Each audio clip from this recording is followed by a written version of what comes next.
And look at these conditions on the commentary box here. It's absolutely pelting it down.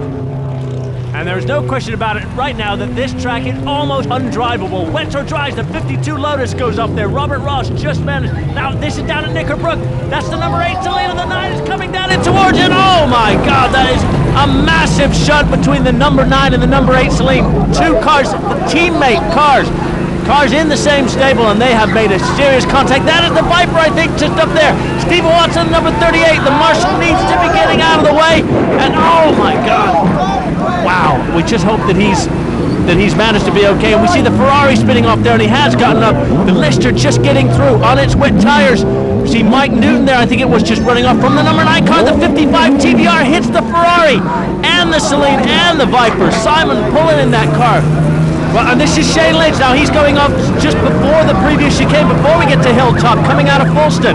Now we're back down here at Knickerbrook, and the TVR, the Marco, going off. The number 19 car also going off where Shane Lynch did. We can see the 57 car there, Steve O'Rourke, and this is a terrible situation. Look at that, Julian. That's Mike Newton just there to the right, looking at the damage. Now he actually owns both of those Celines that are sat there in the middle of the track. So he is, thankfully he's okay, but boy is he going to be feeling upset about the damage to those two very, very expensive racing cars. Now the news we have from all the drivers are okay. Stephen Watson is out of that car.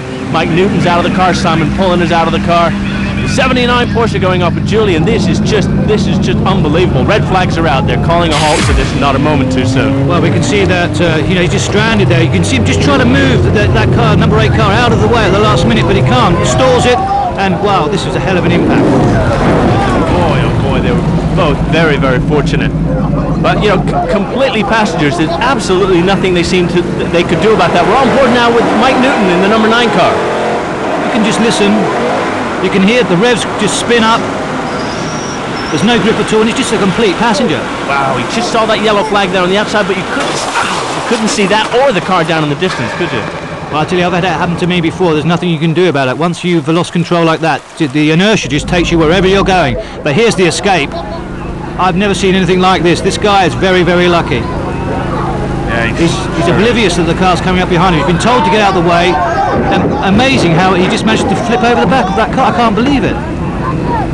Oh, and I tell you what, I think because of the damage to the back end of the Viper, it was up in the air, and he managed to almost slide underneath it. That was an unbelievable escape. In these situations, you're much safer actually staying in the car and trying to get. Now we're on board with the Ferrari. Wow, what an impact! Oh, golly, that was huge. Here we see it again from outside.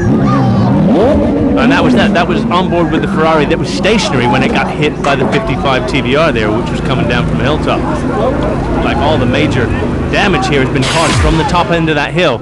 And look at this. I mean, we're talking thousands, hundreds of thousands of pounds worth of damage, and luckily there is nothing more than very, very expensive racing cars. The news we have is that the Marshal's been a little bit injured, but on the whole there has been no serious injuries, which is extremely, extremely fortunate.